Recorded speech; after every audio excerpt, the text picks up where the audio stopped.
Hello everyone, this is Priyanka और आज इस वीडियो के अंदर हम एनईएफटी, आईएमपीएस, यूपीआई और आरटीजीएस के बारे में जानने वाले हैं कि क्या होता है। एनईएफटी, आईएमपीएस, आरटीजीएस और यूपीआई पेमेंट करने के फ़ंड को ट्रांसफ़र करने के लिए अमाउंट को अपने पैसे को एक अकाउंट से दूसरे अकाउंट में ट्रांसफ़र करने के कुछ मेथड्स हैं, जिसमें से पहला मेथड है एनईएफटी। मॉडर्न इंडिया के दौर से हमें ये ज़रूरत थी कि हम अपनी ट्रांजैक्शन कैशलेस कर सकें। हमें कोई भी चीज़ परचेज़ करनी है, सेल करनी है, तो उसके लिए हमें ट्रांजैक्शन करने के लिए, हमें पैसे लेन देन करने के लिए हमें बैंक जाने की ज़रूरत ना पड़े, हम ऑनलाइन ट्रांजैक्शन कर सकें। और इंडिया को डिजिटल इंडिया बनाने के लिए, कैशलेस बनाने के लिए, कैशलेस इस इकोसिस्टम को तैयार करने के लिए हमें इन मेथड्स की ज़रूरत पड़ती है। और ट्रांजैक्शन को कैशलेस कैसे बनाया जा सकता है, इन मेथड्स को यूज़ करके बनाया जाता है। आरबीआई ने और गवर्नमेंट ने मिलके ये डिसाइड किया है कि ये ऐसा सोचा कि ऐसा कुछ सिस्टम होना चाहिए जिसके थ्रू हम कैशलेस इकोनॉमी बना सकें हमारी कंट्री को। तो ये इकोसिस्टम इस इन कुछ मेथड्स का यूज़ करके हम बना सकते हैं। तो फिर इन मेथड को यूज़ किया गया एक एक करके। ये डेवलप हुए जैसे जैसे रिवोल्यूशन आया, जैसे जैसे बैंकिंग सिस्टम, बैंकिंग सेक्टर के अंदर रिवोल्यूशन आता है, वैसे वैसे एक के बाद एक अलग अलग मेथड्स आए और उनको यूज़ किया गया और वो ट्रेंड में हुए। जिसमें से पहला मेथड है एनईएफटी। एनईएफटी क्या होता है? National economic fund transfer. NEFT एक इलेक्ट्रॉनिक सिस्टम है जिसके थ्रू आप अपने बैंक अकाउंट से दूसरे पर्सन के बैंक अकाउंट के अंदर मनी को ट्रांसफ़र कर सकते हो। एक अकाउंट से दूसरे अकाउंट के अंदर कोई पर्सन पैसा भेज सकता है। किसने इसको ऑपरेट किया, किसने इसको डेवलप किया? आरबीआई इसको ऑपरेट करने वाला है, डेवलप करने वाला है। 2005 में ये बना है। ट्रांजैक्शन कैसे होती है? कोई भी पर्सन है, इंडिया में रहता है, तो फिर उसको ट्रांजैक्शन विद इन इंडिया करनी है, तो फिर वो एनईएफटी का यूज़ कर सकता है। सेकंड है मोड ऑफ ट्रांजैक्शन कैसे होती है? इसके अंदर अकाउंट टू अकाउंट ट्रांसफ़र होते हैं। क्यूआर वाला कोई सिस्टम नहीं होता कि आप स्कैन कर लो और पेमेंट हो जाए। क्यूआर को स्कैन करके पेमेंट करने वाला कोई ट्रांजैक्शन नहीं होता, वो ट्रांजैक्शंस नहीं होती है, क्योंकि यहाँ पे अकाउंट टू अकाउंट ट्रांसफ़र होता है। आपको एनईएफटी करना है तो एनईएफटी करने के लिए आप अपने मोबाइल ऐप में जाओगे, एनईएफटी का मेथड चूज़ करोगे, उसके अंदर बेनिफिशियरी की सारी डिटेल डालोगे, आईएफएससी कोड, अकाउंट बेनिफिशियरी का नेम, अमाउंट, सब कुछ मेंशन करोगे। उसके बाद में ही आप प्रोसीड कर सकते हो। क्यूआर कोड वाला इसमें सिस्टम नहीं होता है। अवेलेबिलिटी क्या है? 24 घंटे 7 दिन अवेलेबिलिटी है इसकी, हॉलीडेज़ को इंक्लूड करके। सेटलमेंट कैसे होता है? हाफ एन आवर के अंदर इसकी सेटलमेंट होती है, इंस्टेंट पेमेंट नहीं होती। जैसे यूपीआई में होता है ना, हम गूगल पे का ऐप को भी अलग अलग ऐप्स यूज़ करते हैं, तो क्यूआर कोड स्कैन करके मिनटों में पेमेंट कर देते हैं। तो वो सिस्टम यहाँ पे नहीं होता है। यहाँ पे इंस्टेंट एनईएफटी के अंदर इंस्टेंट पेमेंट नहीं होती। हाफ एन आवर का, 1 घंटे का, 2 घंटे का इसमें वेट करना पड़ता है, क्योंकि इसमें बैचेस बनाए जाते हैं। लिमिट्स क्या है? लिमिट्स किसकी कि कितनी अमाउंट आप ट्रांसफ़र कर सकते हो एक टाइम में। आप मिनिमम कितनी भी अमाउंट ट्रांसफ़र करो, मैक्सिमम कितनी भी अमाउंट ट्रांसफ़र करो। एनईएफटी के अंदर ऐसा कोई भी रिस्ट्रिक्शन नहीं है मिनिमम और मैक्सिमम का।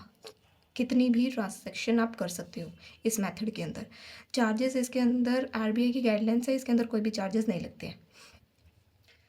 और कितना टाइम लगता है? मिनिमम आप अपने अकाउंट से दूसरे पर्सन के अकाउंट में ट्रांसफ़र कर रहे हो मनी को, अमाउंट को, फंड ट्रांसफ़र कर रहे हो, तो उसमें कम से कम 30 मिनट का टाइम तो लगेगा ही लगेगा, क्योंकि इसमें बैचेस में एक बैच बन रहा है, बैच इकट्ठा परफॉर्म होगा। With the help of example मैं इसको समझाऊंगी और कौन कौन इसको यूज़ कौन कौन कर सकता है, कैसे कैसे इसको यूज़ किया जा सकता है। सैलरी की पेमेंट के लिए, बिल्स को पे करने के लिए, और आपको अपने फैमिली में किसी को ट्रांसफ़र करना है अमाउंट, किसी को फंड ट्रांसफ़र करना है, तो फिर आप कर सकते हो। बिज़नेस के लिए यूज़ होता है, और लोन की पेमेंट भी कर सकते हो, मंथली इंस्टॉलमेंट भी आप इसके थ्रू पे कर सकते हो। फॉर एग्ज़ाम्पल, एक पर्सन है राम, एक पर्सन है श्याम। अब श्याम ने कहा कि मुझे 5,000 रुपये की ज़रूरत है, 50,000 की, मान लो 50,000 की ज़रूरत है। तो राम क्या करेगा? पूछेगा इससे कि आपको अभी पैसे चाहिए कि बाद में। वो कहता है कि मेरे को 1-2 दिन के अंदर पैसे की ज़रूरत पड़ेगी, तो आप मेरे को ये पैसा भेज दो। तो राम क्या करता है, ठीक है फिर मैं NEFT कर देता हूँ। NEFT के थ्रू क्या होता है, NEFT के अंदर क्या होता है कि वो क्या कैसे इसको ट्रांसफ़र करेगा, अपने मोबाइल ऐप में जाएगा, NEFT का मेथड चूज़ करेगा, बेनिफिशियरी का नाम लिखेगा, बेनिफिशियरी की डिटेल, बेनिफिशियरी का नेम, जिसके अकाउंट में जाने हैं पैसे, IFSC कोड, अकाउंट नंबर, साथ में अमाउंट, कितनी अमाउंट डालनी है, सारी डिटेल्स फिल करेगा। और एक भी डिटेल अगर गलत होती है, एक भी नाम मिसमैच होता है, तो ये ट्रांजैक्शन फेल हो जाएगी।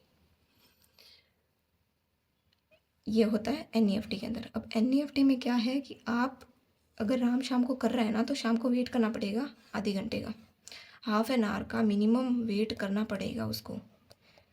NEFT में इंस्टेंट पेमेंट नहीं होती है। और क्यों नहीं होती है इंस्टेंट पेमेंट, क्योंकि सिर्फ राम या शाम, मान लो राम का अकाउंट है SBI में और शाम का अकाउंट है एक्सिस में, सिर्फ राम और शाम एक ऐसे पर्सन नहीं है जो ट्रांजैक्शन कर रहे हैं। हो सकता है यहाँ पे राम शाम को पे कर रहा है, हो सकता है शाम राम को पे करे, मोहन सोहन को कर रहा हो, सीता गीता को कर रही हो। एक बैंक, ये सिर्फ SBI और एक्सिस ही ऐसे बैंक नहीं है, अलग अलग बैंक है। जैसे HDFC हो गया, ICICI हो गया, किसी को किस में पेमेंट करनी, किसी को किस में डालना है। तो फिर जितने भी बैंक्स हैं ना, वो क्या करेंगे, जितनी भी ट्रांजैक्शन आएगी एक टाइम में उनके पास, उन सभी के बैचेस बना लेगी। मान लो एक दिन में SBI से एक्सिस में पैसा भेजने वाले लोग इतने आए हैं, तो ये क्या करेंगे, बैचेस एक बैच बना लेंगे, आधे घंटे में वेट कर, आधे घंटा का वेट कर। राम एक बार आया, मान लो राम ने एक ट्रांजैक्शन करी, बाद में कोई और पर्सन आया, दूसरे एक बैंक से दूसरे अकाउंट में एक अकाउंट से दूसरे अकाउंट में डालेंगे, दूसरा पर्सन आया, तीसरा पर्सन, ऐसे बहुत सारे पर्सन आ रहे हैं, उनको एक बैंक से दूसरे बैंक के अंदर डालना है पैसा।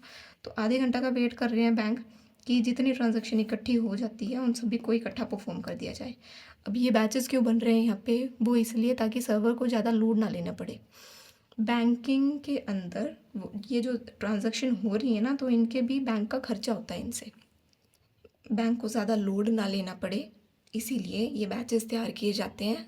आधी घंटा का टाइम लगता है अगर कम ट्रांजैक्शन है तो, और अगर ट्रांजैक्शन कई ज़्यादा हो जाती हैं, 10 हो जाते हैं, 20 हो जाती हैं, कई सारी अगर ज़्यादा ट्रांजैक्शन होती है, तो हो सकता है 1 घंटे का टाइम लग जाए, 2 घंटे का टाइम लग जाए, इतना टाइम भी लग सकता है, क्योंकि ये बैचेस के अंदर काम कर रहे हैं। NEFT इसीलिए टाइम लगाता है, लेकिन पेमेंट कर देता है।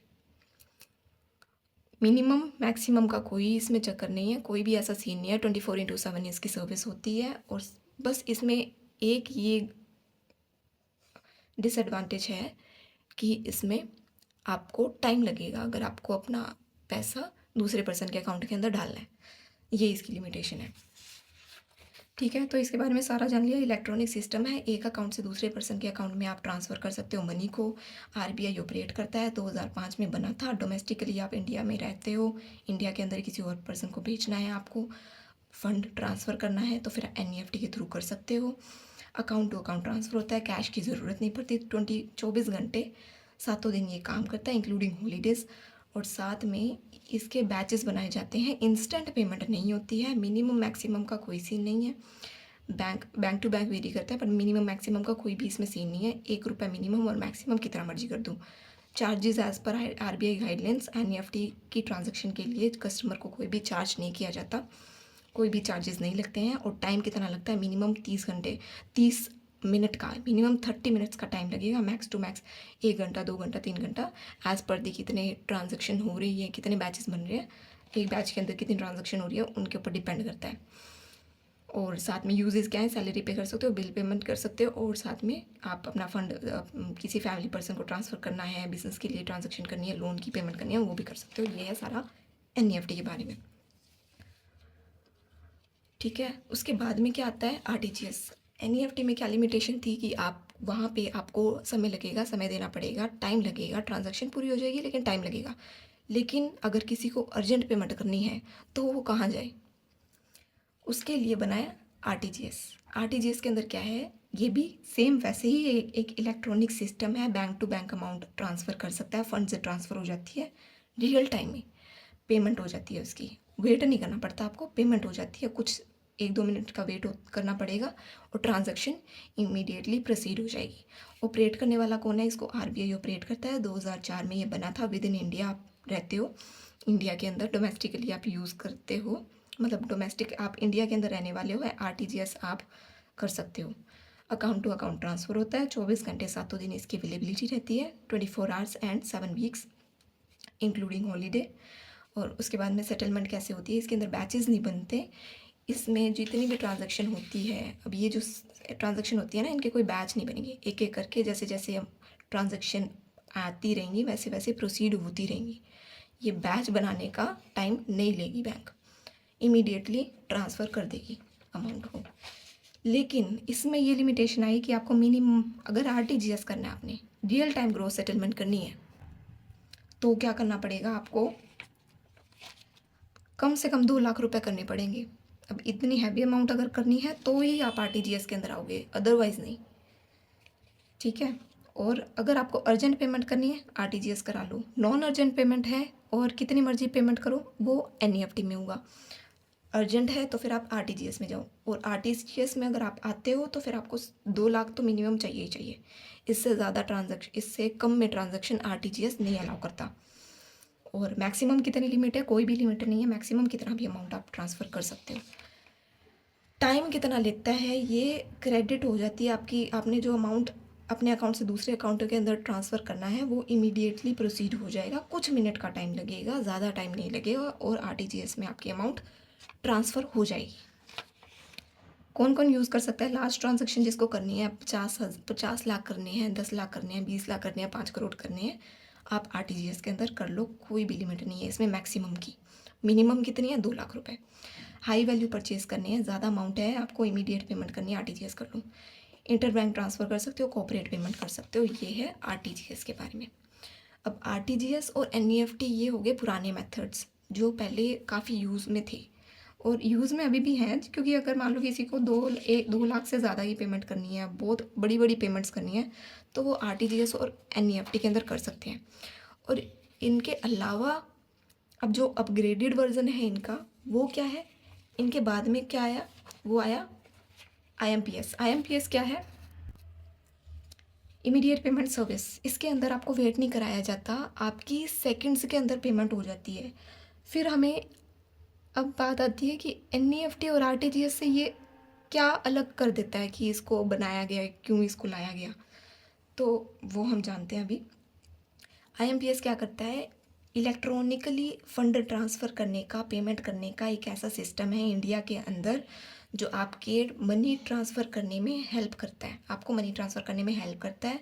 24 घंटे 7 दिन इसकी सर्विस रहती है, वीकेंड्स को भी, हॉलीडेज़ को भी इंक्लूड कर दो। डेफिनेशन सभी में सेम थी।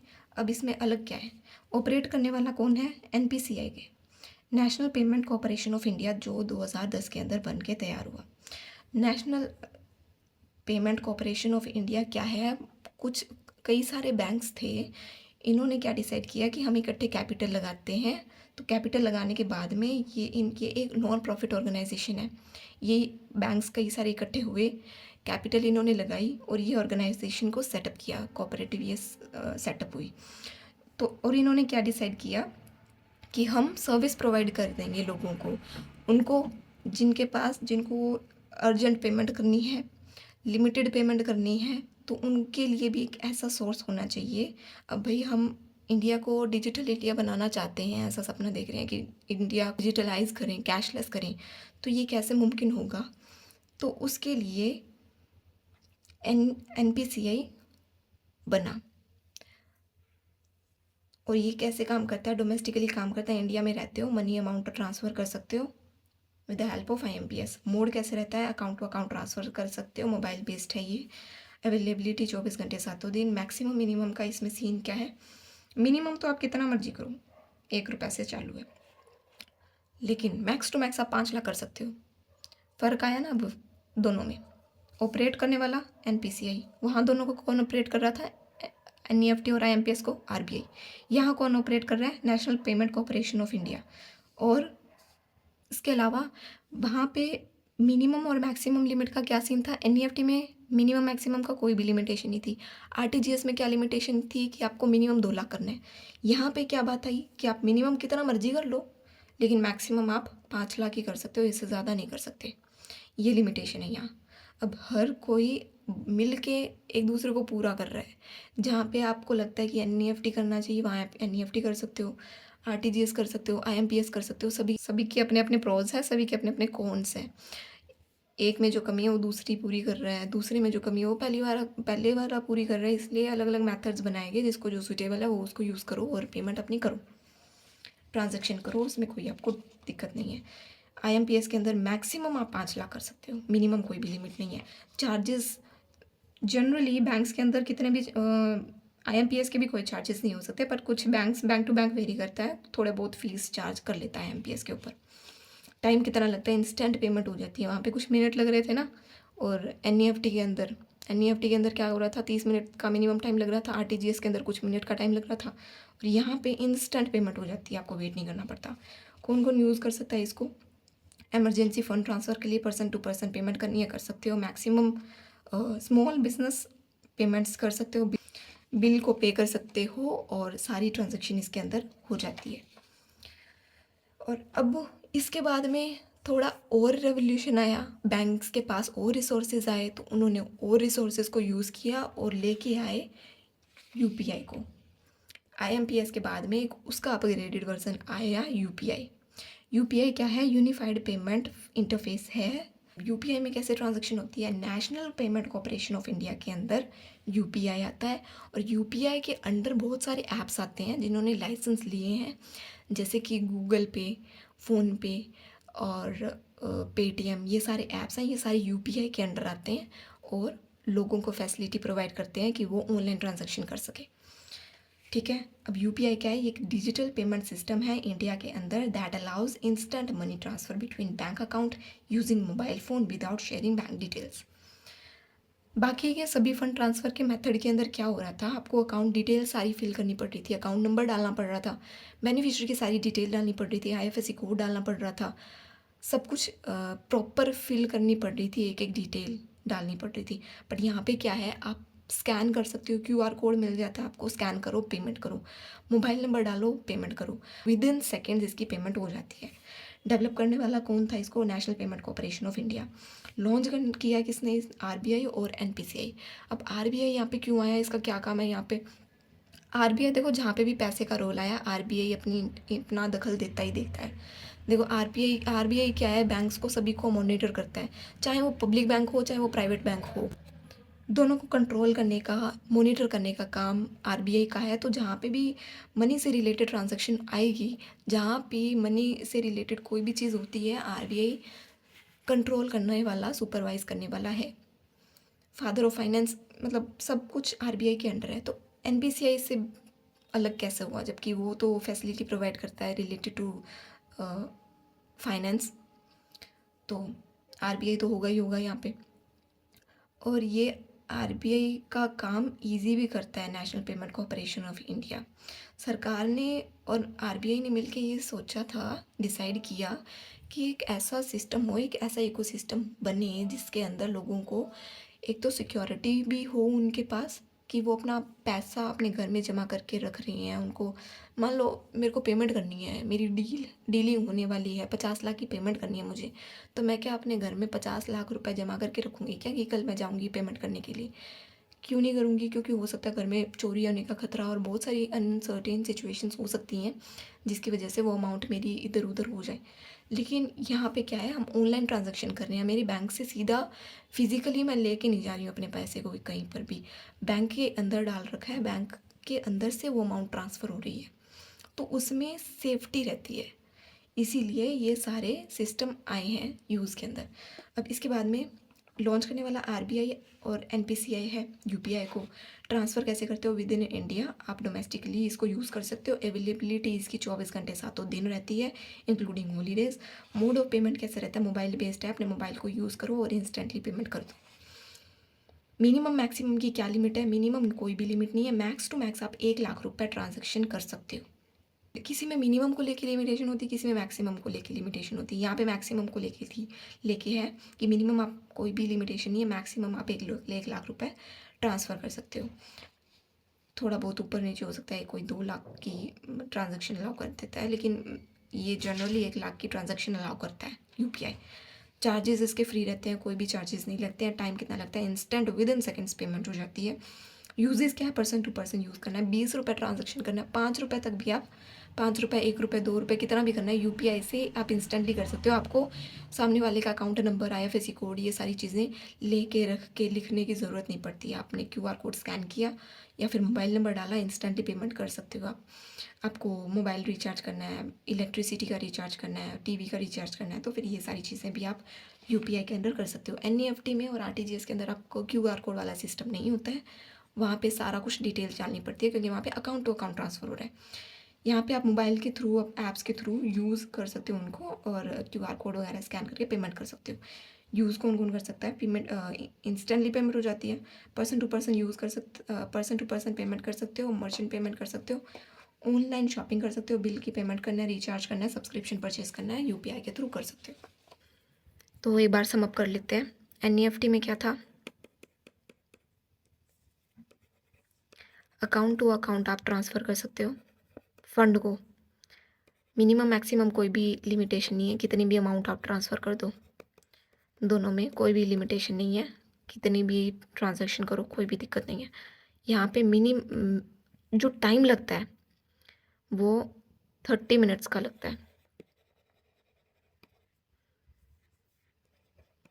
30 मिनट्स का वेट करना पड़ता है, और वो नॉन अर्जेंट पेमेंट करने वाले, नॉन अर्जेंट फंड को ट्रांसफ़र करने वाले, मतलब आपको अभी ज़रूरी नहीं है कि मेरा अभी के अभी अमाउंट ट्रांसफ़र करो, फंड ट्रांसफ़र करो।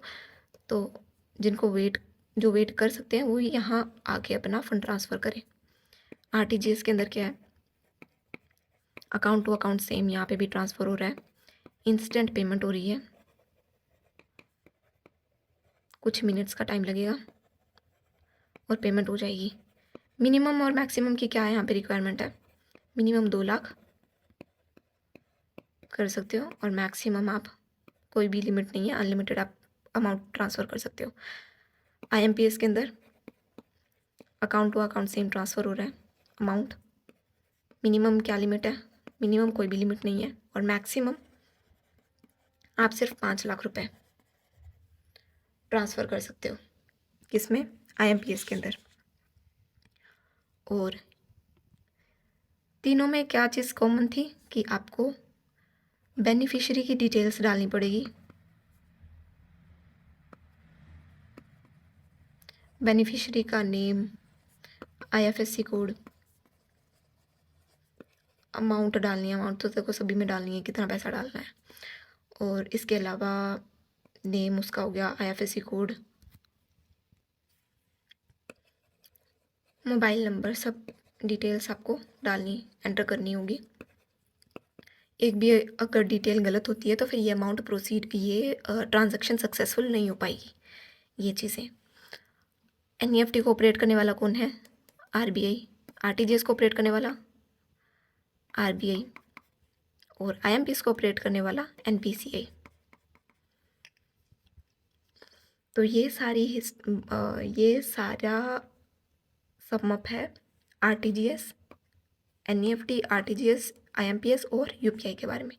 यूपीआई पता है, कोई भी आपको ट्रांजैक्शन करनी है क्यूआर कोड से स्कैन कर सकते हो, अमाउंट आप ट्रांसफ़र कर सकते हो, मोबाइल नंबर उसमें डाल सकते हो अपना, मोबाइल नंबर के थ्रू, क्यूआर कोड के थ्रू आप ट्रांजैक्शन कर सकते हो। ये इतनी सारी डिटेल्स उसके अंदर डालने की ज़रूरत नहीं पड़ती, अपना मोबाइल नंबर उनका डाल सकते हो, अमाउंट एंटर करोगे और पिन डाल के आप अपना अमाउंट सक्सेसफुल कर सकते हो सेकंड्स के अंदर। यहाँ पे भी मिनटों में पेमेंट हो जाती है, आईएमपीएस के अंदर भी सेकंड्स में पेमेंट हो जाती है, और साथ में यूपीआई के अंदर भी। और वहाँ पे मैक्सिमम लिमिट होती है 1 लाख रुपए, जनरली 1 लाख रुपए वो मांगते हैं।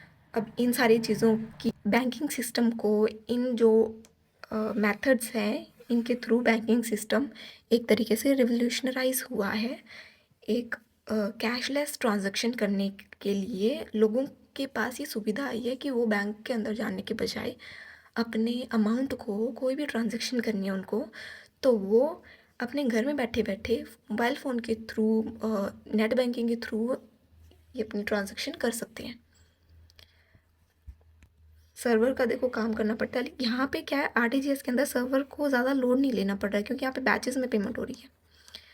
यहाँ पे बैचेस में पेमेंट होती है, इसीलिए यहाँ पे कुछ टाइम लगता है पेमेंट को सक्सेसफुल होने के लिए। लेकिन यहाँ पे कोई भी बैचेस नहीं होते, यहाँ पे कोई भी बैचेस नहीं बनाए जाते, इसलिए आप आरटीजीएस करते हो। सभी की अपनी अपनी लिमिटेशंस थी, सब अपने अपने बेनिफिट्स थे, अपनी अपनी मेरिट्स डिमेरिट्स हैं। आप कहीं पर आरटीजीएस बेटर रहता है, कहीं पर एनईएफटी बेटर रहता है, कहीं पर आईएमपीएस, कहीं पर यूपीआई।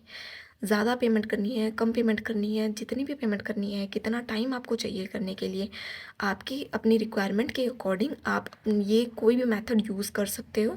तो ये था सारा कंक्लूजन, ये सारी डिटेल थी एनईएफटी, आरटीजीएस, आईएमपीएस और यूपीआई के बारे में। तो that is it for today.